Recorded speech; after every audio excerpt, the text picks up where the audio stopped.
All right, guys. My adventures today at the port of Brunswick, Georgia.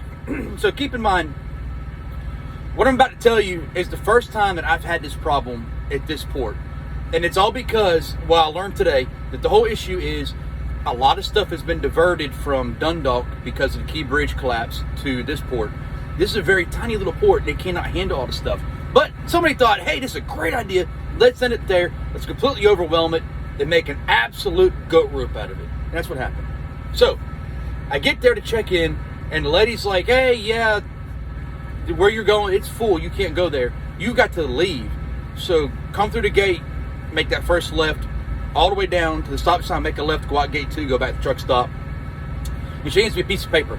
And she says, call this number and check in with them. You might have to call it a couple of times. They're really busy.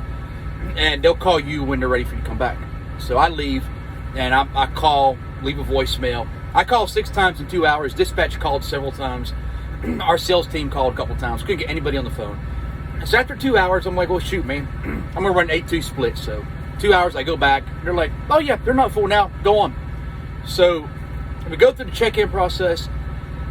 Now, I don't go to the port enough to really memorize, like, all the roads. I just know that if I'm picking up John Deere, Case, Cat, Volvo,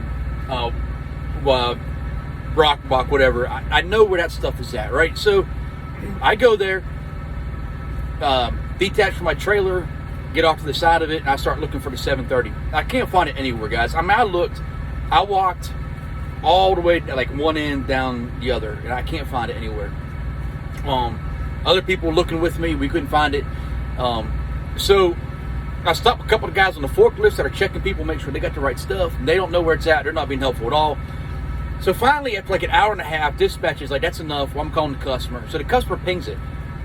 And so he sends me an email with a screenshot and shows where it pinged at. So I walk right to that spot. Well, there's a Volvo AH60 there. That doesn't help me any. I'm picking up a Cat 730. So I'm like, screw it. I'm about to put this trailer back together and go back to the truck stop and call it a day.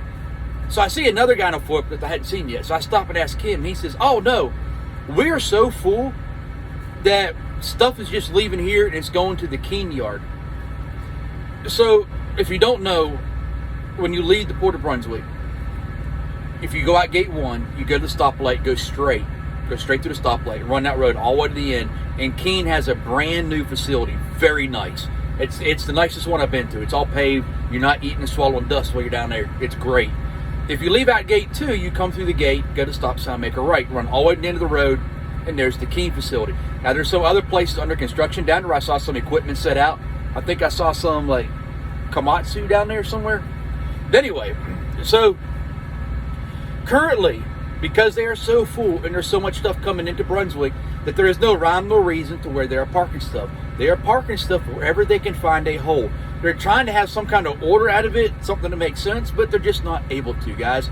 It is full. And they've got stuff that's ready to go that's still sitting out on the pier that's not even put in a parking spot yet in line or in the row. So if you're going, plan on it being a day, because normally I can be in and out of there in 2 to 2.5 hours.